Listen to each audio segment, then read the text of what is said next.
Aujourd'hui, nouvel épisode du Squad de la performance avec un squad à part entière composé de 3 préparateurs physiques ici présents, mais pas que.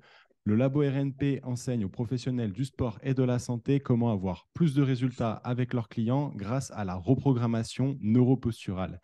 Tu dois sûrement te demander ce que c'est et ça tombe bien parce qu'ils sont là pour nous l'expliquer. Les gars, bienvenue sur le podcast du Squad de la performance. Pouvez-vous vous présenter rapidement à ceux qui ne vous connaissent pas? Je vais commencer, je suis le premier sur la liste. Romain Cacciolenda, préparateur physique, sorti de master en 2012 et en charge durant ma carrière de pas mal de sportifs de haut niveau, d'équipe, et avec une problématique qui revenait souvent, qui était autour de la technique, de la tactique et de comment faire pour améliorer le mouvement et comment améliorer de manière générale les capacités motrices des sportifs en face de nous. Donc tu peux progresser physiquement, mais si ça ne progresse pas techniquement, des fois tu arrives à des plafonds. Et c'est ce qui a amené à des réflexions autour des neurosciences au sens large, des réflexes archaïques et des choses comme ça qui, couplé avec la rencontre de Sébastien et Adrien, ont fait un bon melting pot qui a donné Labo RNP, qui est un système de prise en charge sur le côté optimisation de la performance. Donc pas le développement, où on parle réellement de préparation physique, mais plutôt optimisation du système pour tirer le 100% de ton entraînement. Très clair, Adrien. Bonjour, Adrien Chartier. Je suis dans la préparation physique, notamment dans les sports de combat depuis 2004. Je fais beaucoup de prépa physique dans les sports de combat, après dans les sports de force, de la préparation physique opérationnelle pour des unités d'intervention de la gendarmerie, dans lesquelles aussi j'ai fait pas mal de suivi en préparation mentale, gestion du stress, etc. Quelles que soient les disciplines dans lesquelles je suis allé, que ce soit les sports de combat, les sports de force ou un domaine plus opérationnel, je me suis toujours retrouvé confronté à la même problématique. C'est quand il faut vraiment corriger, tu sais, les techniques des gens quand tu veux les améliorer sur la préparation physique ou quand tu veux venir tu sais, soulager peut-être des tensions qu'il y a eu, des limitations et que tu veux améliorer leur performance. J'utilisais des outils, mais j'étais toujours limité parce qu'il y a des gens qui progressent et beaucoup d'autres gens qui progressent très difficilement ou pas du tout. Et j'ai commencé à m'intéresser au milieu fonctionnel, comment mieux bouger, alors avec tu sais, l'apport de les automassages, la mobilité, comment faire pour travailler la mobilité tractée, etc., inspiré par tous ceux, à mon avis, qui de ma génération se sont inspirés.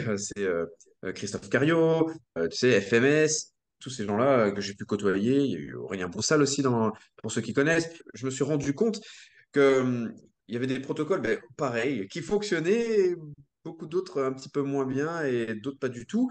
La problématique, c'est que quand tu donnais un protocole, par exemple type FMS, tu vois, les gens, ils devaient passer 40-45 minutes à faire des exercices. Ils les faisaient pas forcément. Quand ils les faisaient, il y avait pas forcément plus d'amélioration. Et j'étais là et je me disais, mais pourquoi ça ne fonctionne pas? Et marre de voir pourquoi ça ne fonctionnait pas, j'ai commencé à m'intéresser au milieu de la posturologie. Donc, je me suis formé dans un premier temps au réflexe archaïque, à la neurologie fonctionnelle et après à la posturologie clinique. Après, bon, tout en même temps, parce qu'on a fait énormément de formations dans tous ces domaines-là, je me suis aperçu qu'on avait un outil qui, en fait, compte en 20 secondes, on arrivait à avoir des améliorations si tu avais fait un bilan bien découpé juste avant, et ça te permettait très très rapidement d'apporter des solutions aux personnes sur le terrain. Et ça veut pas dire que ce que j'utilisais avant était pas bon, c'est juste que j'utilisais pas ça dans le bon ordre. Tu sais, si on devait mettre une pyramide en place, Ouais. j'utilisais presque le haut de la pyramide avant d'utiliser le bas, tu vois, le socle, les fondations. Et donc, en fin de compte, en travaillant sur ces fondations qui nous permettent tu sais, de faire des stimulations diverses, comme on en parlait tout à l'heure, ça a Mhm. permis vraiment d'aller beaucoup plus vite et beaucoup plus loin avec les athlètes, et puis après les gens lambda qu'on suit. Parfait, super. Seb, à toi? À mon tour. Licence Master STAPS, j'ai validé à Strasbourg il y a plusieurs années maintenant. Aujourd'hui, je travaille essentiellement en consulting et en suivi avec des sportifs. Alors, sportifs de tout niveau, donc haut niveau avec un H devant et sans H, donc ils sont juste au niveau. Il y a vraiment les deux populations avec qui je travaille. Et ce qui Ok. m'a emmené en fait sur ce côté neuro, il y avait deux choses, on va dire, du moins dans le côté neuro, dans l'entraînement. C'est-à-dire qu'il y avait une première problématique de terrain, c'est-à-dire qu'à la base, j'étais essentiellement sur le terrain. Et ce qui se passait, c'est que j'avais des problématiques de terrain et je n'avais pas forcément de réponse, ce qui m'a poussé à chercher énormément, un petit peu comme Adrien, mais dans le côté plus développement. Et l'autre chose qui m'a amené vers ce versant-là, c'était mon cas pratique. Et j'en avais parlé un petit peu il n'y a pas longtemps. C'était sur le côté, je m'entraînais essentiellement en squat. Et ce qui se passait, c'est que j'avais très mal au dos après. C'est-à-dire, je faisais une séance de squat, j'étais couché pendant 2 jours. Je faisais une séance de squat, je suis nouveau couché 2 jours. Et après, ça m'a permis de me questionner, non pas sur une question de développement, parce que le développement, c'est simple. Tu as tous tes protocoles, tes méthodes, tes principes d'entraînement que tu peux mettre en place en squat, mais sauf que Bien tu sûr. n'arrives pas à squatter. Et du coup, tu vas essayer de chercher d'autres choses, tu te spécialises ou tu fais des recherches un peu sur le côté fonctionnel, etc. Puis après, tu dis, ah, il y a peut-être le côté posture, il y en a qui en parlent de posture. Alors, les premières initiations qu'on a eues côté posture, c'est effectivement les trucs basiques qu'on entend partout. Tu fais 2 fois plus de tirage, tu renforces des muscles faibles, etc. C'est les premières notions, on va dire, de rééquilibrage postural. Effectivement, la connaissance qu'on a aujourd'hui n'est pas du tout la même définition, mais c'était les premières approches. Et après, on a commencé à chercher un petit peu plus sur le côté posturologie. Quand tu cherches un peu en posturologie, bah, tu te rends compte qu'il y a un peu de neurofonctionnel. Ensuite, tu te rends compte, ah, bah, il y a aussi des réflexes archaïques, il y a un petit peu tout ce côté qui rentre en jeu. Mais ce que je veux dire par là, c'est que c'est ce côté plus optimisation, comme Romain l'a dit avant, qui m'a amené vers cette recherche-là. Et de par mon cas personnel, dans le côté mes recherches au niveau optimisation et de par mes cas pratiques que j'avais sur le terrain, plus côté développement, en fait, au fur et à mesure qu'on développe en expérience et en expertise, en fait, plus tu avances, mais en fait, c'est la même chose. C'est juste 2 spectres différents qui sont en lien avec le mouvement et la performance.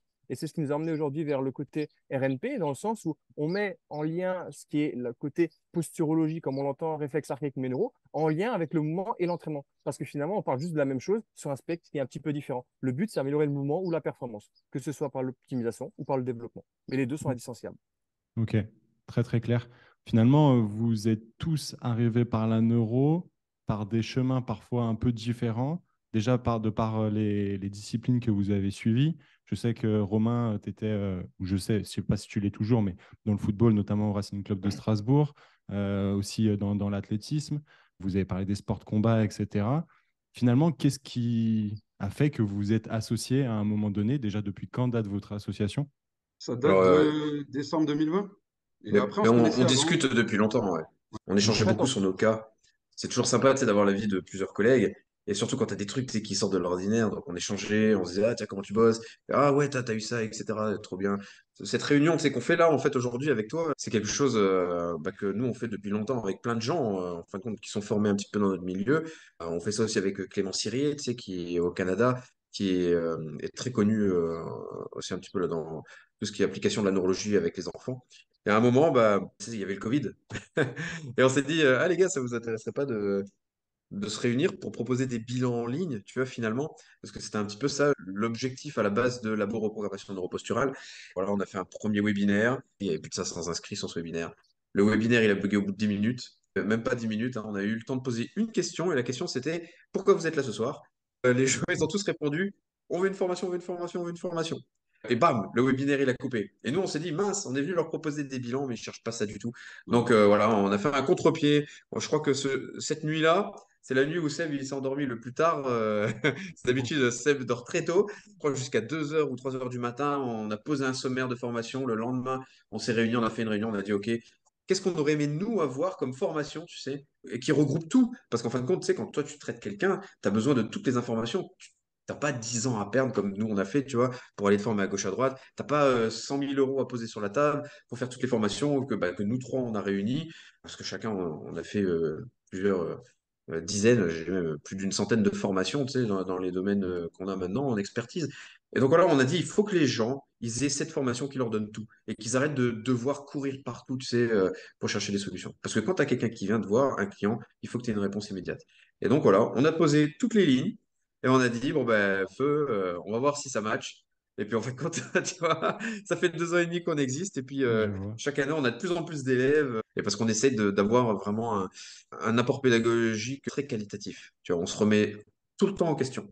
Donc, tu vois, il y a pas une phrase qui peut être dite même par quelqu'un qui nous suit et qui va trouver que quelque chose croche un peu de c'est dans ce qu'on fait, qui va pas nous faire remettre en question. On va tout le temps, tout le temps, tout le temps pousser la réflexion pour dire, OK, il faut que les gens y comprennent mieux. OK, les gens, il faut qu'ils appliquent mieux. OK, quand les gens ils sortent de notre formation, il faut que ce soit des experts. Moi, ça me parle beaucoup. En fait, il y a une vraie démarche entrepreneuriale. Vous avez eu une hypothèse de base. Au final, vous vous êtes rendu compte que ce n'était pas du tout ça. Vous avez switché, revu votre fusil d'épaule. Et au final, j'ai regardé un petit peu au niveau de vos témoignages et les professionnels qui ont été formés par vous. Et je sais qu'il y a eu quelques critiques, mais dans le bon sens du terme, qui vous ont aidé, j'imagine, aussi à revaloriser votre formation. Donc ça, c'est génial. On va rentrer dans le vif du sujet. Tout simplement, déjà, pour commencer, pouvez-vous nous définir qu'est-ce que c'est que la reprogrammation neuroposturale et finalement à quoi ça sert? Là, j'apprécie la remarque que tu as faite par rapport à cette constante évolution et qu'on prend en considération effectivement chacun des avis. Et c'est vrai que c'est tout ce parcours qui nous a amenés. Et donc, genre, transition trouvée par rapport à qu'est-ce que la reprogrammation neuroposturale. En fait, c'est des principes d'entraînement, au même titre que les principes d'entraînement physique, comme on l'entend, qui vont te permettre d'optimiser le potentiel de la personne. Pourquoi? Pourquoi je dis la transition par rapport à ce que tu disais avant? À la base, on est trois préparateurs physiques. On est sur le terrain. Adrien donnait un peu de formation avant. Romain, c'était la première avec Labo. Personnellement, c'est la première avec Labo. C'est-à-dire qu'à la base, on est des mecs de terrain.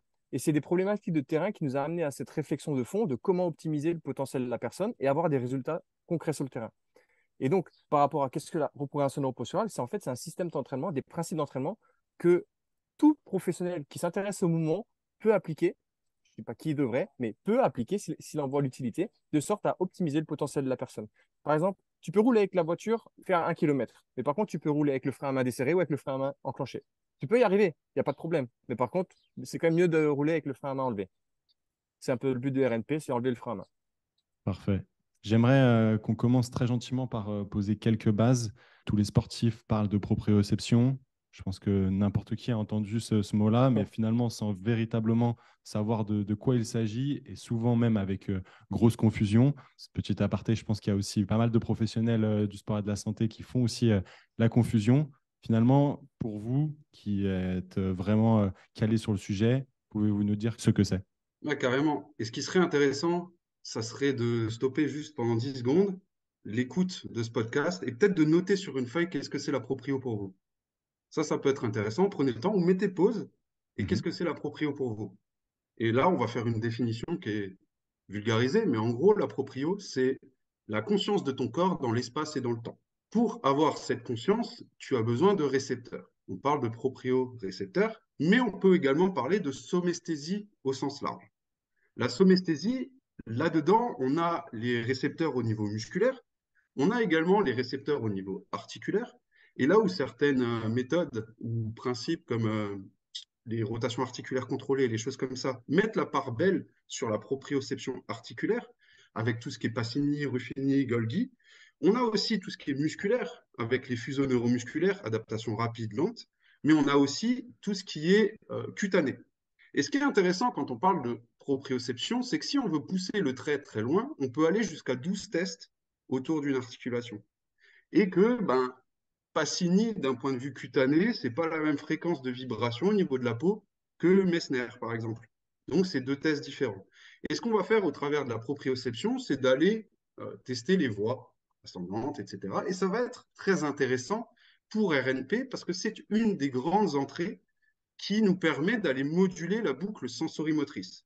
Cette boucle sensorimotrice qui est, même dans les sciences de l'apprentissage, apprentissage moteur, on parle de perception pour l'action. Donc, on perçoit pour agir et on agit pour percevoir. Le fait de bouger dans le monde, il y a des millions d'informations qui remontent au cerveau, dont énormément d'informations proprioceptives sur, comme on l'a dit avant au niveau de la définition, quelle est la place de ton corps dans l'espace et dans le temps. Est-ce que tu arrives à capter ça? Et ce qui est intéressant, c'est que c'est pas être en équilibre sur une galette.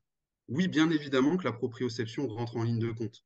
Mais pour reprendre ce qui est très bien connu maintenant, et je l'espère, tout ce qui est articulaire, le travail articulaire, quand on va mettre des torsions, etc., d'un point de vue articulaire, on est avec un système de valence plus sur Golgi.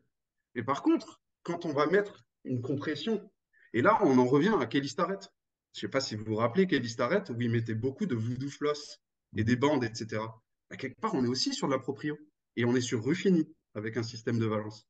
Donc, ce qui est intéressant pour tous les professionnels du sport, c'est quelle est ta capacité à aller cibler avec précision lequel des 12 récepteurs pose éventuellement souci chez la personne en face de toi. Et par voie de fait, est-ce que tu es capable d'aller cibler ce récepteur très précisément? Et ce qui est encore plus intéressant, c'est que tu vas avoir ton corps, c'est comme une carte, la carte routière. Chaque élément sur la carte routière, c'est un des récepteurs. Ton idée, ça va être de clarifier au maximum cette carte, qu'il n'y ait pas de zone d'ombre et que tu sois capable, avec, je sais pas, un GPS Tesla ou j'en sais rien, mais le meilleur des GPS au monde, de te diriger sur cette carte. C'est un peu ça la proprioception.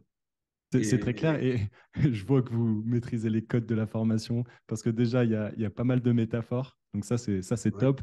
Et puis, la petite question de base pour capter un peu l'attention. on apprécie, Romain. De rien. Et maintenant, Et pour le podcast, si vous avez appris quelque chose, partagez-le à un ami. Et mettez des commentaires sur YouTube. À chaque fois que vous partagez cette définition de la proprioception, quelque part dans le monde, un Bozu meurt. Mais en fait, ce qui est le problème quand les gens ils travaillent la proprioception, quand ils veulent travailler la proprioception sur un bosu, c'est surtout que ça va entraîner des erreurs protocolaires. C'est comme si tu voulais faire tu voulais travailler tes biceps et tu faisais que des triceps. Mm. C'est un peu ça dans l'idée. Vu que c'est pas précis, tu auras des erreurs protocolaires dans l'entraînement qui vont en découler. Et c'est ça qui est. Et donc des adaptations. Ouais, mais tout est question d'hierarchisation dans ce que tu fais, d'individualisation. Et ça, c'est le gros problème, je pense, de la société. Si on veut aller vite, on veut faire les choses rapidement, etc. On place des protocoles en place, on place des programmes en place, et les gens, on le voit, hein, parce que les gens, ils veulent des choses toutes faites. Malheureusement, l'individu, il n'est pas fait pour suivre quelque chose de tout fait, tu vois. Donc, il faut individualiser au maximum. Et se mettre sur un bosu, bah, c'est bien, c'est mignon, et ça fait plaisir aux gens parce que quand ils sortent de chez certains spécialistes, ils disent: Ah ben moi, c'est bon, je travaille ma proprioception de la cheville sur un bosu. Non, en fait, tu n'as pas vraiment fait la proprioception de ta cheville et peut-être que ta cheville, elle a loupé 10 étapes avant de se rendre là, tu vois. Donc Mm. voilà, revenir aux bases et travailler de manière individuelle. Ouais, on comprend bien qu'effectivement, il y a, comme tu le disais tout à l'heure, un peu ce socle de la pyramide qui est parfois chanté et peut-être qu'on Mm. on la renverse par moment.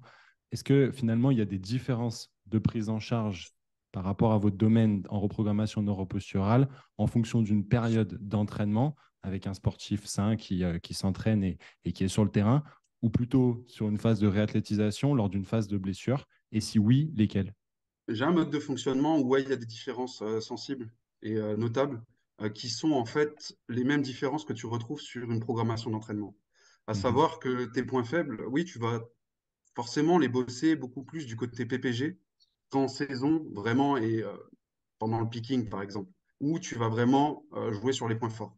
Donc effectivement, une phase de réathlé, une fois que la phase de réhabilitation avec le kiné, avec la validation du médecin, le feu vert kiné, le travail main dans la main dans le kiné et toutes les étapes du RTS, c'est des étapes, elles sont fluctuantes. On peut passer de l'une à l'autre, on peut revenir en arrière, etc.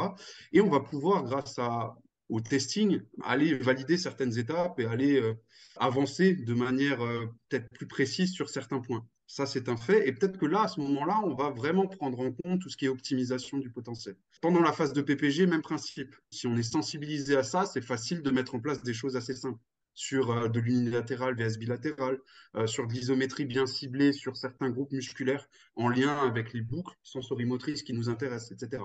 Mais plus on va s'approcher de la phase de compétition, plus on va aller vers de l'orienté, plus on va aller faire de la force spéciale, des choses comme ça, en prépa physique. Et c'est peut-être pas le moment d'aller jouer grandement sur la boucle sensorimotrice, sauf sur un athlète qui est initié sur d'autres choses, on va dire. Mais j'ai cette même réflexion de prise en charge qui colle en fait à une préparation physique. Avec le but d'un prépa physique, c'est le ratio d'efficacité de Zatsursky. Sur les athlètes qui sont en compétition l'été, quel pourcentage de ces athlètes fait un season best ou un personal best le jour identifié en début de saison, à savoir les championnats de France, par exemple, les championnats Mhm. d'Europe, tout ce que tu veux. C'est ça la base en fait. C'est ton ratio d'efficacité en tant que coach, en tant que prépa physique. Actuellement, sur le modèle qu'on utilise en prépa physique, il n'y a pas vraiment de place pour RNP d'un point de vue modulation, modification fondamentale des choses en phase de compétition. Donc, c'est Ok, quelque chose qui est très destiné à la partie réathlée ou PPG, début de saison. d'accord. C'est une orientation qu'on a prise qui, pour l'instant, restera comme ça parce qu'il y a des résultats comme ça. Parfait, super clair. Du coup, on va rentrer sur un gros dossier, un peu le vif du sujet. J'aimerais qu'on parle des réflexes archaïques parce qu'on en entend beaucoup parler sans véritablement savoir ce que c'est. Donc déjà, tout simplement, qui peut nous expliquer ce que sont les réflexes archaïques? Bah alors, les réflexes archaïques, il y en a environ 72, c'est ce que l'enfant va développer pour tout simplement pouvoir bouger, réfléchir, avoir des émotions, tu vois. C'est un processus tu sais, d'exploitation. Tu as un ordinateur, tu es sous DOS, ben, il faut écrire les lignes d'encodage tu sais, de ton ordinateur. Et en fin de compte, ça, ce sont les réflexes archaïques qui permettent ça. Si tu n'as pas bien écrit les bonnes lignes de code, ben, ton ordinateur, il va pas bien fonctionner. Tu vois, soit tu vas avoir des bugs, soit il va pas du tout fonctionner correctement. En ce sens, les réflexes archaïques, même si à la base ils sont là ben, pour une chose, ok, l'évolution de l'enfant, mais surtout une base de survie, de sécurité, pour permettre ben, à l'embryon dans le ventre de la maman de se développer. C'est pour ça que les réflexes archaïques sont là. C'est lui qui permettent après au bébé de bouger dans le ventre de la maman. de sortir du ventre de la maman, parce que quand il va s'extraire, il va utiliser plusieurs réflexes archaïques pour naître, et après tout de suite pour aller se nourrir, tu sais, et pour agripper la maman, etc., etc. Bon, même si l'agrippement, ça se fait un petit peu moins depuis que les mamans, elles ont un peu moins de poils, mais à l'époque, comme les réflexes, ils sont archaïques, ils étaient là, tu sais, par exemple, le réflexe d'agrippement pour s'agripper au poil de la maman, parce que s'il y avait un danger, il fallait qu'il s'agrippe à la maman pour pouvoir s'enfuir. Mais du coup, Et il donc, s'agrippe aux cheveux, non? ouais, il s'agrippe un peu partout. Et en fin de compte, c'est ça qui est important avec les réflexes archaïques. Ils sont là, ils surgissent, ils vont évoluer, se développer, et à un moment, ils vont s'intégrer. Et ce réflexe d'agrippement, tu vois, par exemple, il est censé s'intégrer. Alors au début, il est complètement immature. Donc, tu vois, on va dire, l'enfant, jette-lui une balle dessus, il va pas l'attraper, tu sais, il va la recevoir dans la tête. Et après, par contre, il sait faire un truc super bien, pleurer. Mais par contre, au bout d'un moment, ben, l'enfant, il va commencer à désensibiliser sa main, à travailler des actions motrices, et puis il va intégrer ses réflexes archaïques qui vont lui permettre de hop, attraper le ballon et le rejeter, tu vois. Donc voilà, et de faire des activités de motricité fine, comme écrire. Donc, ces réflexes archaïques, on a un 72. T'en as qui se développent déjà dans le ventre de la maman, t'en as d'autres qui vont se développer jusqu'à l'âge de 2 3 ans. Le pédiatre, dès le jour de la naissance ou le lendemain de la naissance, va déjà tester les réflexes archaïques. Donc, tu vois, il va, par exemple, tester, bah, il peut tester l'agrippement, il va tester 5-6 réflexes archaïques. Pourquoi? Parce que s'ils ne sont pas présents, ça veut dire qu'il y a potentiellement une atteinte, un trouble neuro chez l'enfant, chez le nourrisson. C'est ce qui va permettre de mettre en place, en fin de compte, tout ce qu'il y a dans ta tête, les réflexes archaïques. C'est à la base de notre évolution. Du coup, si je comprends bien, ces réflexes-là, on les acquiert au fur et à mesure de la vie, mais justement jusqu'à l'âge de 7 ans, c'est bien ça? Alors, les 3 premières années, essentiellement, et après, on va dire que l'intégration complète, le développement, la maturité du système nerveux central va se passer vers l'âge de 7 ans. Ok. Après, tu peux retravailler dessus. En fonction de l'âge, bah, ça va être plus ou moins facile. Tu sais, tu as une phase montante, mais tu as aussi une phase descendante. C'est plus tu vieillis, plus tes réflexes archaïques vont ressurgir parce que, bah, voilà, perte de motricité, perte de faculté. Donc, voilà, le cerveau qui vieillit, il faut continuer à l'entretenir. Donc, tu vois, c'est marrant, en fait, compte. Je suis en train de penser en même temps, mais tu sais, quand on dit il faut corriger ta posture, et puis une fois que tu l'es corrigé, ça va être fixé dans le temps, ben non, c'est entièrement faux. Parce qu'à partir du moment où tu vas vieillir, à partir du moment où tu vas avoir un accident, tu vas vivre un traumatisme quelconque, physique ou émotionnel, tu as de toute façon tes réflexes archaïques qui vont ressurgir. Donc en fait, compte, une posture ne sera jamais vraiment corrigée, il va falloir entretenir. Et on se dit souvent, c'est le mouvement, c'est la vie. Mais en fin de compte, le mouvement aide l'intégration des réflexes archaïques. Plus on va avoir une liberté de mouvement, plus on va les intégrer. Plus on va découvrir de choses, plus on a de chances de les intégrer. Ben voilà, c'est exactement pareil, tu vois. C'est comme quand tu as un Ok. chien, tu sais. On dit tout le temps, ah, les 2 premiers mois, quand tu as le chien, c'est le moment le plus important, il faut le sociabiliser, passer l'aspirateur à côté de lui, jouer avec lui, le faire voir d'autres chiens, l'emmener dans l'eau, etc., etc. Et si tu le fais pas, ben c'est mort. Ben non, c'est pas mort, parce que le chien, bah, après, tu vas galérer, c'est sûr. Mais en fin de compte, le chien, il développe ses réflexes archaïques aussi. Pourquoi, en fin de compte, on laisse pas cette liberté à nos enfants? Alors, le chien, il est petit, on peut le mettre partout, dans l'eau, etc. Mais le bébé, il faut le protéger, il faut le couvrir, etc., etc. Il faut le parquer. Et en fin de compte, lui, bah, il développe moins bien ses réflexes archaïques. Ok. Est-ce qu'on peut faire le parallèle du coup à ce qu'on appelle la notion de plasticité cérébrale? Est-ce que c'est un lien par rapport à ça?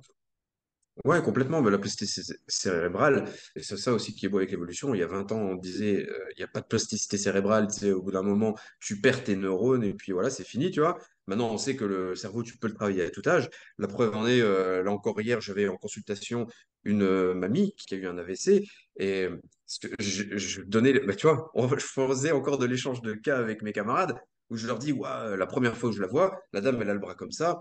Elle peut plus en rien en faire. Elle a juste des sensations. Et hier, elle pouvait plier, déplier son bras, ouvrir et fermer sa main, ce qui était inconcevable, même il y a quelques semaines. L'objectif, voilà, c'est permettre au cerveau de toujours continuer à bouger. Et si tu mets quelqu'un, c'est que tu mets une personne enfermée à un endroit ou tout le temps sur une chaise ou tout le temps sur un canapé, ben, il va plus développer cette motricité, il y aura plus de mouvement, donc il va devenir sédentaire, donc il va perdre des facultés, et donc forcément, ben, il va perdre en motricité. Ça va vite se perdre. Par contre, pour le regagner, ben là, c'est là où c'est intéressant de faire de la reprogrammation neuroposturale, parce que tu vas pouvoir remettre les choses d'abou, travailler tout ça en même temps et puis permettre à la personne d'améliorer sa motricité au quotidien. Et si on va sur le versant performance, comment ces réflexes archaïques peuvent nous permettre d'être plus performants d'un point de vue sportif? Bah, tu sais, là, je vais reprendre le réflexe d'agrippement. Le réflexe d'agrippement, tu sais, je t'ai dit la faculté de serrer quelque chose très fort. ou de se relâcher. Quand tu serres la main de quelqu'un, tu as des gens, ils te broient la main, tu en as d'autres, ils les toutes molles. Ben, remets la même chose avec quelqu'un qui doit soulever des barres. S'il agrippe sa barre, mais comme un malade, tu sais, comment tu veux qu'il lift correctement? Comment tu veux arriver à faire un épaulé, un jeté, tu vois, un snatch, si tu es tout le temps crispé? Si maintenant tu fais de la boxe, tu es très très très crispé, ça va être compliqué, tu sais, d'avoir vraiment une notion d'explosivité, de puissance, etc., qui va s'exprimer convenablement. Donc nous, ce qu'on fait, c'est on retravaille sur les réflexes archaïques pour les intégrer. Tu vois, s'ils ont sauté, bah, tant pis, on retravaille dessus pour les intégrer. Et là, on va permettre au tonus musculaire de se relâcher. Parce qu'il y a une norme, en fait, dans le tonus musculaire. Et si le réflexe archaïque, il n'est pas bien intégré, eh ben, soit le tonus musculaire, il va être hypo ou hyper sensible. Et donc voilà, là, l'objectif, c'est de le réguler, tout simplement. Et dans la performance, la notion de performance, c'est exactement ça. On réintègre les choses au bon endroit. Si par exemple, là je parlais beaucoup des réflexes de la main, mais si on parle des réflexes du pied, quelqu'un qui a toujours les pieds, tu sais, qui rentrent vers l'intérieur comme ça, qui n'a pas développé sa voûte plantaire, peut-être parce que voilà, il n'a pas eu la faculté de le développer, ou parce qu'il était placé dans un trottoir quand il était petit, parce qu'il a eu des chaussons depuis tout petit, il n'a pas pu avoir de vrai contact avec le sol et de vrai contact avec son gros orteil qui a créé la voûte plantaire. Mais en fin de compte, si on remet ça sur un mec qui a déjà un bon niveau en sport, qui est en train de performer, mais le mec il se blesse tout le temps parce qu'il a les pieds vers l'intérieur et que ça fragilise ses chevilles, ses genoux, ses hanches et in fine son dos, etc. Bah, si on l'aide à regagner au niveau de ces réflexes archaïques-là, qu'on lui remet la sensibilité qu'il devrait avoir sous le pied et une bonne arche plantaire, bah, on va potentiellement améliorer sa performance. Déjà, ne serait-ce que limiter ses blessures, tu vois, sur le long terme. Ok. Juste pour compléter, pour préciser aussi, on l'a peut-être pas forcément mentionné, mais en fait, faut pas oublier qu'un réflexe archaïque, il est inconscient, il est involontaire. Et pourquoi c'est important pour le sportif? C'est parce que on veut être capable d'être maître de son corps et vouloir faire ce qu'on veut. Et c'est-à-dire que si tu as des processus inconscients qui se mettent en place, qui ne sont pas forcément propices au moment où il y a la performance, ça reste problématique. Imaginons que tu as un problème au niveau de l'oreille interne à gauche, à chaque fois que tu tournes à gauche, tu as des pertes d'équilibre, etc. Ça reste quand même très problématique que ce soit pour bouger ou alors pour performer, peu importe le sport que tu as. Et du coup, ton corps, il va vouloir tout le temps compenser et chercher à s'adapter pour au sens très large, survivre. Et par définition, la survie est à l'opposé de la performance. Et du coup, on cherche à mettre un contexte de sécurité pour pouvoir chercher de la performance. Et dans quel cadre ça se situe? En fait, le lien, il est juste tout trouvé. Ça va créer de la connexion cerveau-muscle et donner accès à ce qui est accessible dans le muscle. C'est clair, et puis en fait, ça fait connexion avec pas mal d'autres domaines, c'est ça qui est top. Je me doute que chacun des réflexes archaïques a sa manière d'être Mm. réintégré. En tout cas, il y a plusieurs méthodologies, processus à mettre en place, mais dans les grandes lignes, parce que sinon on ferait une formation de plusieurs jours, comment les réintégrer, ces réflexes archaïques? Par plusieurs manières, en fonction de la personne qui est devant toi, tu vois, déjà, est-ce que tu vas avoir affaire à un individu, est-ce que tu vas avoir affaire à un groupe, quel poste joue la personne, à quel moment tu vas le faire, etc. Enfin bref, en soi, il y a plusieurs outils pour l'intégrer. Ça va dépendre du réflexe archaïque. Tu as des réflexes archaïques qui vont avoir même si les réflexes archaïques, ils regroupent tout ce qui est postural, émotionnel, cognitif. Tu sais, ce que je disais tout à l'heure, le cerveau, quand il développe d'abord le moteur, ce qui va permettre de développer tout ce qui est aire motrice, aire cognitive. Donc, le réflexe archaïque, il regroupe ces trois sphères-là. Tu as des réflexes qui vont plus être quand même émotionnels, d'autres plus cognitifs et d'autres plus posturaux. Mais en fonction de ces réflexes-là, tu vas travailler complètement différemment. Nous, en tout cas, ce qu'on essaie de faire, c'est on travaille sur le réflexe archaïque et on va voir où il est implanté exactement dans le cerveau. Quelle déficience ça apporte au niveau du cerveau? Quand je dis déficience, c'est déséquilibre interhémisphérique, par exemple. Quel lobe, tu sais, pariétal, temporel, occipital, etc., est le plus touché? Et on va venir tout travailler en même temps pour faciliter l'intégration du réflexe archaïque. Et donc, ça peut être des exercices qu'on va donner à la personne.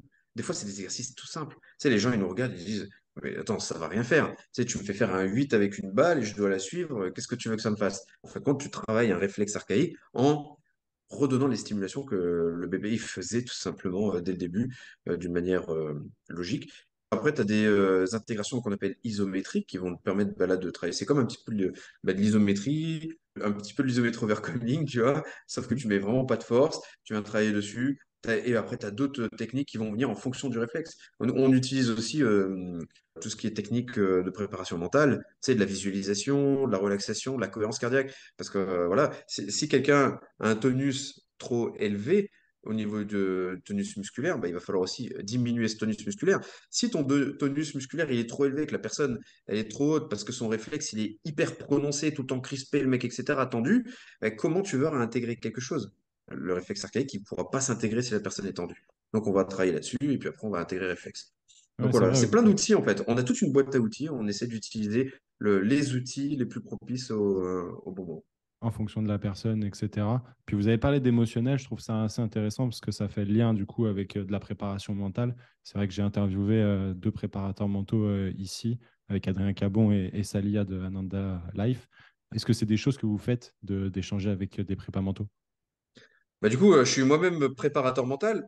Alors, je me suis formé beaucoup en préparation mentale. J'ai suivi des gens en préparation mentale pour de l'optimisation du stress, gestion du stress dans des unités spécialisées, dans une unité d'intervention de la gendarmerie nationale, aussi en entreprise. J'ai fait aussi avec des particuliers. Je me suis formé en sophrologie, en hypnose, en PNL. Enfin bref, j'ai fait vraiment beaucoup de formations là-dedans. Après, j'ai arrêté de le pratiquer tout simplement parce que c'était pas mon cœur de métier. Je l'ai fait pour comprendre quelque chose d'intéressant. C'était les mécanismes du cerveau dans le cadre de la posture, tu vois, parce qu'en fin de compte, tout est indissociable. Il faut vraiment prendre en compte le mental et c'est très très important. Et au niveau préparation mentale, quand on a compris en fin de compte que ben, c'est par le mouvement qu'on va pouvoir améliorer aussi les aires émotionnelles, ben, on a vite compris que c'est vrai que travailler sur la visualisation, ça apporte énormément de plus-value, mais si on peut rajouter le côté moteur en intégrant les réflexes archaïques, on gagne encore plus en efficacité. Et donc en ce sens, tu vois, on intervient quand même dans trois organismes de formation en préparation mentale, justement, où on parle des réflexes archaïques, de la neurologie fonctionnelle, dans le cadre de l'amélioration du mental des athlètes et des gens dans le quotidien, quoi. Il y a des réflexes notamment qui sont très connus, type Moro, Babinski, etc. À quoi ça Mm. sert d'améliorer ces réflexes-là? Le réflexe de Moreau, il est hautement émotionnel, un Ok. très gros lien avec le réflexe tonique labyrinthique, avec tout ce qui est vestibulaire, etc. Tu sais, quelqu'un qui a un réflexe de Moreau, Ouais, et qui fait de l'haltérophilie. ouais, Pour les gens qui font de l'haltéro, vous allez comprendre, vous avez votre barre, vous êtes ici, hop, la tête, elle est déjà relevée, et je vais essayer de faire une triple extension. Et à partir du moment où je vais faire ma triple extension et que, tu sais, je vais commencer à basculer, à redresser ma tête, elle va être alignée, et hop, ça va, comme je vais être en triple extension, je suis sur la pointe de mes pieds, ma tête, elle va légèrement partir vers l'arrière. À partir de ce moment-là, si je suis déséquilibré, ça va complètement fausser ma performance, pardon. Si j'ai un réflexe de Moro qui est encore actif, dès que je vais perdre en équilibre, dès qu'il va y avoir une problématique vestibulaire, bon, je sais pas, moi je fais du foot, je veux attraper la balle en haut, je dois sauter et mettre une tête. Mais là, je suis un peu bousculé par l'autre joueur et je perds complètement mes repères parce que je ne sais pas comment contrôler ça. Mais c'est ça en fait le réflexe de Moro qui est encore trop présent, tu vois. Donc il va falloir venir intégrer ça pour permettre en fin de compte à l'athlète de se dire, OK, mais même quand je suis dans les airs, même quand je suis bousculé, je suis en capacité d'utiliser mon corps de la meilleure manière et je suis capable de mettre une tête sans qu'à chaque fois que je mette une tête, ben, j'ai un canal semi-circulaire au niveau vestibulaire qui fausse toute la donne. Parce que si tu fais ça, un petit peu comme disait Seb tout à l'heure, fais ça avec ta tête et que tu as un canal semi-circulaire qui dysfonctionne, bah, potentiellement, tu vas mal retomber, tu vas plus avoir de force, de tonus dans tes muscles, etc., etc. Donc nous, on essaie de recalibrer au mieux par l'entraînement pour améliorer la performance des gens. Ce qui est intéressant aussi par rapport aux réflexes archaïques, c'est que quand tu vas chez les pompes des réflexes, tu vas voir qu'ils mettent en lien, et on met en lien en fait les réflexes archaïques avec certains plans de mouvement. Donc tu as le plan sagittal, frontal, transverse, et ça, tu peux très rapidement, en tant que prépa physique, faire le lien avec des problématiques techniques chez le sportif, en échangeant avec le coach en fait. Et ne serait-ce pas le rôle du prépa physique que d'aider le coach à lever les limitations qui empêchent la réalisation technique des consignes demandées et mettre dans les mains du coach un sportif qui soit capable de réaliser ce qui lui est demandé d'un point de vue technique. Là, on parle de prépa physique, à mon sens, en athlétisme, etc. Et en fait, les réflexes archaïques, tu peux en mettre une dizaine du côté du plan frontal, une dizaine du côté du plan transverse, une dizaine du côté du plan sagittal. Ce qui fait qu'en observant, rien qu'en observant le sportif, tu peux te dire, OK, potentiellement, il y a ces RA-là qui posent souci et qui sont un frein au développement moteur et de la motricité dans le plan transverse, frontal ou sagittal. Et ok. c'est ça qui est vachement intéressant parce que quelque part, ça peut, et ça l'a été déjà sur le terrain, être une aide face à des problématiques insolubles. Où t'as beau faire ce que tu veux, ça passe pas en fait. C'est le tennisman qui, sur le revers, ne peut pas passer la ligne médiane. qui est obligé de faire des tops tout le temps. Et tu as beau essayer de travailler dessus, ça ne marche pas dès qu'il est en compète. Et plein de choses comme ça. Un développé militaire qui est tout le temps asymétrique, avec le bras qui est fléchi du côté opposé, etc. Enfin, des choses comme ça, où tu n'avais pas forcément de solution par la voie du volontaire, si on peut dire. Là, on passe par les voies involontaires. Voilà, c'était tout ce que j'avais ajouté. Ouais, c'est Et, très clair. pardon, je vais juste utiliser l'exemple du squat aussi. Pourquoi? Parce qu'en fait, exemple, on a dit avant que les réflexes sont basés pour la survie et que à l'opposé de la survie, tu as la sécurité et donc recherche de performance. Imaginons que tu as un réflexe du pied qui n'est pas intégré, peu importe lequel, il en existe plusieurs. Bah, tu vas faire un squat. Donc, ça veut dire que c'est un réflexe non intégré, c'est qui est toujours présent. Et du coup, il y a potentiellement danger. Il va chercher un mécanisme à se protéger. Du coup, ce qui va se passer, c'est que quand tu as 100 kilos, 150 kilos, 200 kilos sur la barre, bah, il y a encore plus de danger qu'à la base, déjà, à peine tu es debout. Et du coup, toutes les adaptations qu'on peut avoir, les compensations qu'il peut y avoir, alors tu peux faire tous les renforcements du petit fessier, tout le travail de mobilité du pied. Mais à la base, il cherchera toujours à se protéger parce qu'il y a danger avec du poids encore en plus. Et du coup, tant que tu n'intègres pas ce réflexe et que tu mets un contexte de sécurité, bah, en fait, là, tu vas pouvoir chercher de la performance. Parce que tant qu'il ne sera pas intégré, tu seras toujours en mode survie. Et du coup, par rapport à ton potentiel, tu auras un peu le frein à main, au lieu d'être à 100% enclenché, il sera peut-être qu'à 80% ou 70%. Et l'idée, c'est vraiment enlever ce frein à main complet pour pouvoir vraiment développer tout ton potentiel. Parce que, comme disait Romain par rapport au overhead ou par rapport au revers au tennis, c'est juste que tu n'y as pas accès. Parce que dès que tu fais ce moment-là, potentiellement, c'est dangereux. Du coup, si c'est dangereux, ton cerveau, il ne te laissera pas y aller. C'est top parce que je suis content de vous avoir ici présent, justement parce qu'on voit que ça peut être un outil qui permet de déloquer certains cadenas et justement de nous aider là où parfois on est clairement bloqué. Du coup, tout à l'heure, Seb, tu parlais de frein à main. Là, tu as Mm. parlé aussi de mouvements où tu n'es pas capable d'aller. Est-ce que cette notion de réflexe archaïque amène plus à penser à du périphérique ou plutôt à tout ce qui est central? Qu'est-ce qui te Ça te permet le parle. mouvement, finalement? C'est le système nerveux central, on est d'accord. Voilà. Et donc, finalement, le réflexe archaïque te permet le mouvement, mais va agir aussi sur tous les autres processus. Puisque c'est la base de ton développement, c'est la base du développement du système nerveux en soi. Et après, le système nerveux central, le système nerveux périphérique vont prendre en fonction de ce qu'ils ont besoin, etc. On parle de réflexe archaïque. Les réflexes archaïques, ils siègent dans le tronc cérébral. Dans le tronc cérébral, il y a plusieurs étages, etc. On sait que le tronc cérébral, il régule tout ce qui est le muscle, etc. Donc, comment on va bouger, mais aussi toutes les fonctions autonomes, respiration, sommeil, digestion, etc., etc. Donc, en fin de compte, il ne faut pas voir les choses séquencées, il faut voir les choses d'une manière globale. C'est au niveau du cerveau, il faut apporter les bonnes connexions au niveau neuro, les bonnes connexions au niveau des réflexes archaïques, et c'est ça qui va permettre après au reste de se réguler. Du coup, on comprend que c'est un continuum et que vous vous situez sur une partie du continuum avec ces outils-là. Du coup, tout à l'heure, encore une fois, tu as parlé du revers avec une certaine mobilité que tu n'acquiers pas. On entend beaucoup parler, notamment par l'avènement du functional range conditioning au niveau de la mobilité, qui semble être des notions, comment dire, plus périphériques. Vous, où est-ce que vous vous situez par rapport à tout ça? Parce que finalement, vous semblez dire qu'avec vos méthodologies, vous pouvez quand même avoir des gains par rapport à ça. En fait, le truc intéressant, c'est que FRC, c'est exceptionnel pour la partie proprio. Ça fait partie entière du système de réflexion. C'est-à-dire FRC, tu peux très bien l'inclure dans ce qu'on réalise. Mais ce qu'il faut avoir en tête, c'est plus la réflexion globale sur une saison pour un sportif. En tout cas, moi, pour un sportif. C'est que si tu n'arrives pas à passer la ligne médiane sur ton revers, est-ce que à une semaine de Roland-Garros, c'est le moment d'apprendre à le faire? Elle est là, la Peut-être question. pas. Donc, il y a toujours cette réflexion de risque-bénéfice dans le moment de la saison. Oui, ça serait peut-être plus écologique pour lui d'arriver à passer la ligne médiane, tout ce que tu veux. Mais est-ce que c'est le moment de le faire? Et est-ce que même dans sa carrière, si ça fait 15 ans qu'il joue comme ça et que son coup topé, en fait, c'est un point fort chez lui, est-ce qu'il faut vraiment, réellement l'inhiber? Parce que derrière, il y a plein de choses qui peuvent en découler. Donc ça, c'est les questions de terrain que tu peux te poser en tant que prépa physique, parce que ce que tu cherches, c'est qu'il y ait les meilleurs résultats possibles en fin de compte. Ok. Et l'objectif, c'est aussi d'aller normaliser, si on peut dire, un système. C'est pas normal que en faisant X, Y stimulation sensorielle, qu'importe le sens, tu aies une amélioration ou une détérioration du mouvement. C'est qu'il y a quelque chose qui, entre guillemets, dysfonctionne. Une fois que tu es échauffé, je parle. Donc, quelque part, tu as une amélioration sur les gros trucs qu'on voit en mobilité sur les réseaux sociaux et ou une détérioration qu'on met très peu en avant, mais ça existe aussi, c'est pas normal. Nous, ce qu'on aimerait, c'est de la neutralité. Et une fois que tu arrives à de la neutralité sur une stimulation, ton objectif, ça va être le même qu'un prépa physique. Ça va être d'augmenter l'intensité de manière à retrouver une stimulation qui améliore et qui détériore, mais ça sera une stimulation qui va nous amener à normaliser le système avec de la répétition jusqu'à un moment où cette stimulation n'amène de nouveau plus rien, et on va upgrader et monter comme ça l'intensité. Et le couplage entre plusieurs stimulations.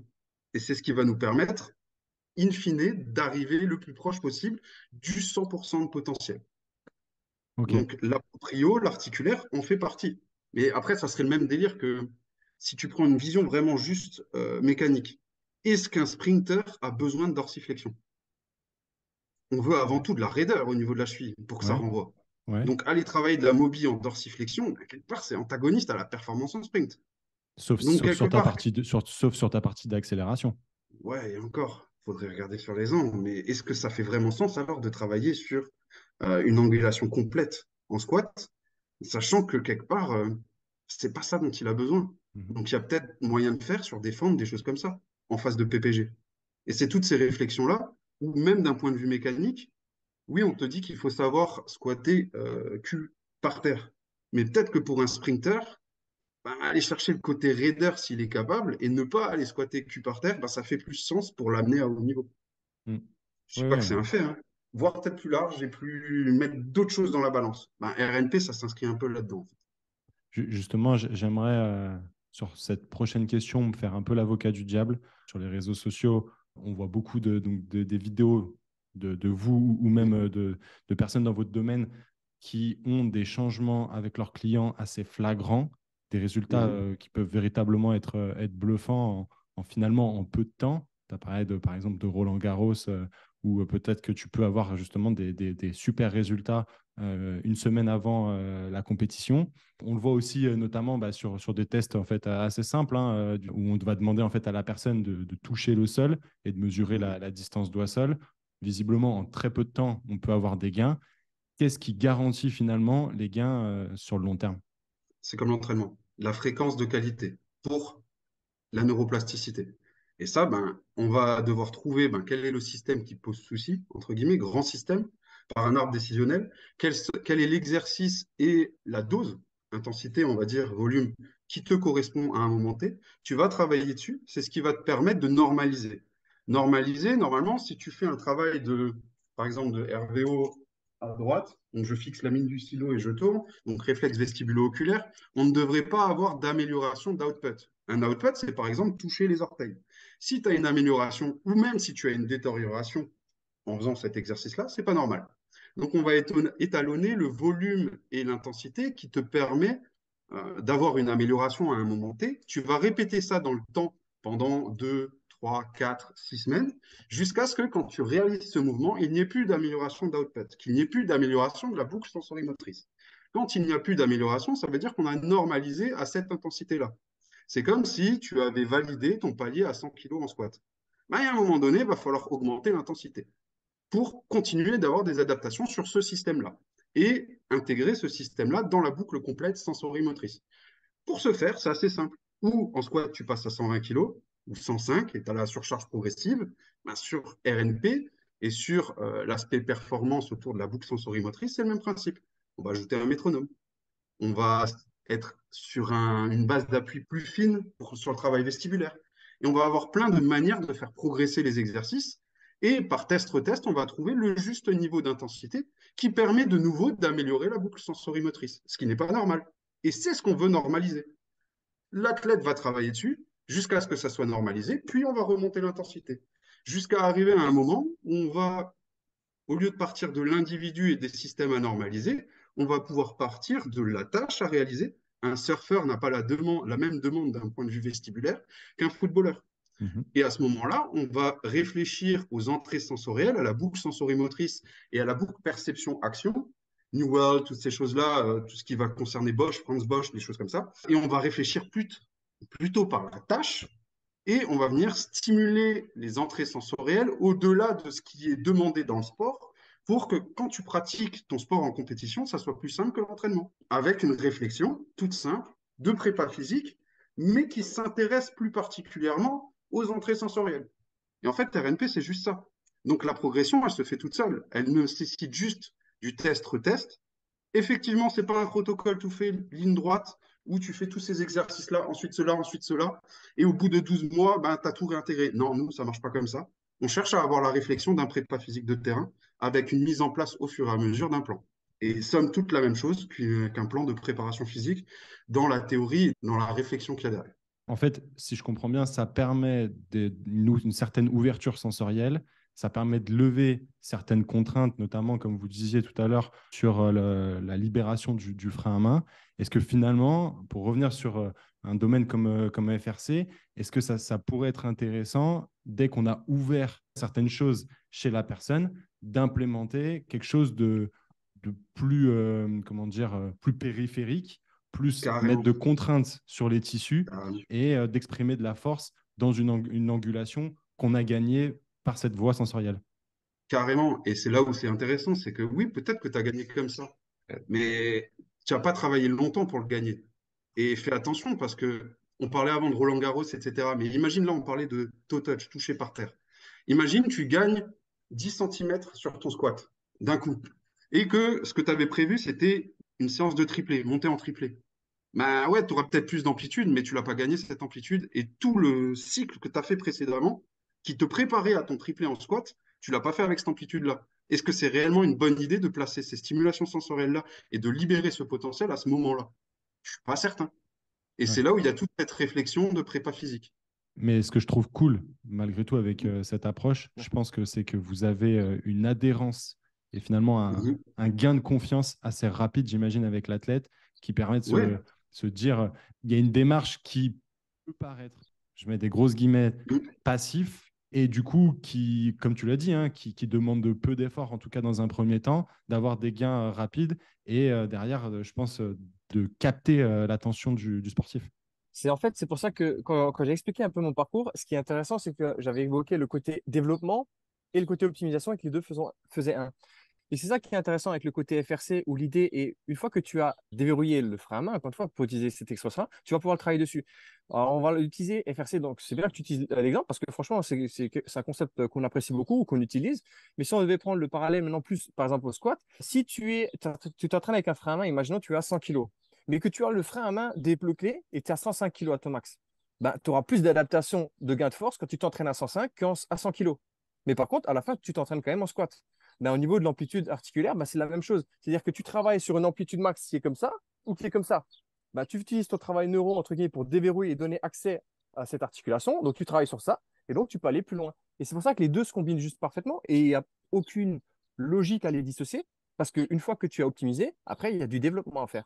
Et c'est pas juste dire, c'est bon, j'ai fait mon RVO, l'utilisation numéro 1, et après, c'est bon, j'ai plus rien à faire. Et puis, non, Ouais. c'est une fois que tu as donné accès, ouais, va le travailler maintenant. Ouais, tu Ok, vois, ok. il y a le brossage des articulations et les cars et tout ça, là, où Mhm. tu vas vraiment pouvoir aller en articulaire, chercher un peu plus d'amplitude.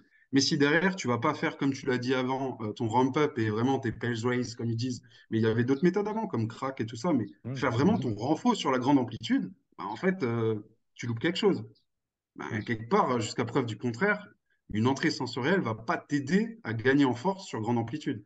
Donc c'est vrai que ça, on le dit pas assez, parce qu'on n'y pense pas, mais Ouais, il y ouais. a un continuum de réflexion derrière, en fait. J'entends Mm. effectivement que finalement, oui, on est bien d'accord que dans tous les cas, la performance est un grand spectre. Et puis, on va se situer plus ou moins sur une partie de ce spectre. Et bah, soit après, on acquiert des compétences pour pouvoir accompagner le sportif, soit bon, bah, on va se collaborer avec certains professionnels comme vous et puis comme tous les autres invités avec qui j'échange sur ce podcast qui vont permettre justement d'accompagner le sportif. Les gars, on a beaucoup, beaucoup parlé. Je savais que de toute façon, cette partie sur les réflexes archaïques allait prendre beaucoup de temps. J'avais pas mal de questions au sujet, notamment du pied, de l'œil, etc. Mais je pense que ça sera peut-être l'objet d'un prochain podcast parce que du coup, on a même Adrien qui nous a quittés, il devait partir. Ce que je vous propose, c'est qu'on passe sur la dernière partie du podcast et puis ça sera peut-être, voilà, encore une fois, l'objet d'un autre échange tous les quatre.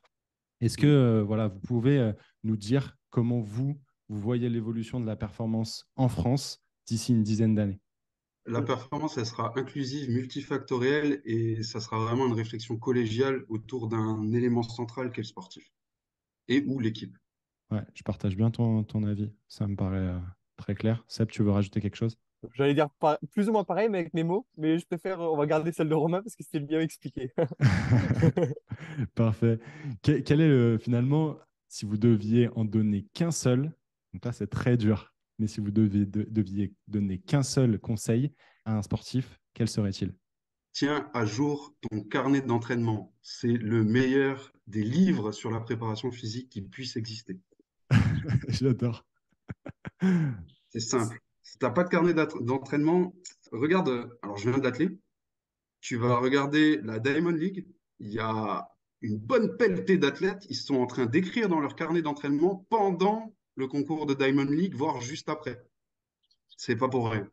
Ah ouais, ouais, mais moi, ça me paraît tellement cohérent. Je pense déjà pour voir d'un point de vue micro ce que tu fais semaine après semaine, et puis surtout voir ta progression des années et des années, parce qu'au final, on ne cesse de le répéter, mais dans le sport, il faut avoir une vision long terme pour performer. Et si tu n'as pas de recul sur ce que tu faisais auparavant, ne serait-ce Mm. que par bah voilà, hein, l'entraînement, ça reste de l'essai-erreur et de la progression. Donc, j'adore ce conseil. Il y a un truc en fait qui résonne par rapport à ça, c'est que on voit beaucoup de sportifs qui essayent de copier ou alors qui prennent les entraînements des sportifs qui sont à haut niveau actuellement. Or, eux, ils sont à un niveau qui correspond à celui du sportif il y a 10 ans. Donc en fait, ils devraient se calquer sur l'entraînement de ce sportif-là 10 ans avant. Ouais. Ils n'ont pas les capacités d'ingérer l'entraînement actuel ou le mode d'entraînement actuel du sportif de haut niveau. Et c'est là où avoir en tête que c'est le processus qui est important et pas la finalité ou le moment T, c'est ça qui est vraiment excellent. Et c'est là où c'est ce qui nous amène à dire que ouais, le carnet d'entraînement, c'est le meilleur des bouquins, quoi, tout Mm. simplement. Pépite, ça va finir en highlight sur les réseaux sociaux, ça. Est-ce que vous auriez justement un documentaire, une ressource, un livre à nous conseiller? Je dirais, va lire le livre de Mark Bubbs, Peak. Il est vraiment intéressant, parce que je l'ai lu il n'y a pas longtemps, et il est vraiment stylé sur tous les petits à côté de l'entraînement. Et ensuite, il y a toutes les autobiographies qui, je pense, de sportifs peuvent être intéressantes pour s'imprégner de l'état d'esprit pour un sportif. Et ça fait le lien direct finalement avec ce dont tu parlais tout à l'heure. Ouais, le carnet d'entraînement ouais, et Ouais, le chemin, en fait. ok. Seb, L'effet cumulé. C'est pas forcément orienté entraînement, mais tu comprends que chaque action à tous les jours aura un impact beaucoup plus grand dans les semaines, mois et années à venir. J'ai fait un podcast avec Nouchka Diet, donc sur tout ce qui est nutrition du sportif. Et dans ses livres, elle a cité justement l'effet cumulé. Et je trouve Ouais. que ouais, c'est un super livre. J'aime bien, et quand tu mets encore d'autres principes et d'autres ingrédients dessus, bah, ça prend plus de sens et que tu comprends plus pourquoi tu t'entraînes aujourd'hui, même si tu n'as pas envie, même si X, Y ou Z, bah, tu comprends que c'est pour quelque chose qui est plus grand et Mm. bon, qui va récolter les fruits un petit peu plus tard. Mm. Dans cette société d'immédiateté, c'est pas si mal en fait. Encore une fois, ça fait le lien avec tout ce dont on parle jusqu'à présent. Et effectivement, en fait, c'est pas un livre qui, de base, est à viser des sportifs. Mais en fait, Non. si tu es un tant soit peu ouvert d'esprit, tu y vois véritablement l'intérêt. Ouais. Si vous pouviez passer un moment avec une personnalité, qu'elle soit vivante ou non, qui serait-ce et pourquoi? j'en ai deux. Emmanuel Légéard pour discuter de son livre sur la force et sur les éléments qui pour lui n'étaient pas bons. Ça, c'est le premier. Et le second, ça serait D.B. Hammer pour savoir qui c'est vraiment. Voilà. Ok, et Seb, tu as des idées? J'ai jamais réfléchi à cette question. Écoute, je vais y réfléchir. J'aurai pas de réponse là qui vient là tout de suite, mais je vais y réfléchir ultérieurement parce que c'est vrai que c'est quelque chose qui fait cogiter là. Ben, génial. Si ça te permet de cogiter, Ouais. c'est déjà l'essentiel. C'est génial. Tout simplement, quel serait le meilleur moyen de vous contacter, déjà pour vous remercier d'être passé sur le podcast, et puis si on veut travailler avec vous. Non, sur Instagram, Labo RNP, sur Facebook aussi. On a un YouTube aussi où on place les petits quarts d'heure neuro qu'on fait toutes les semaines.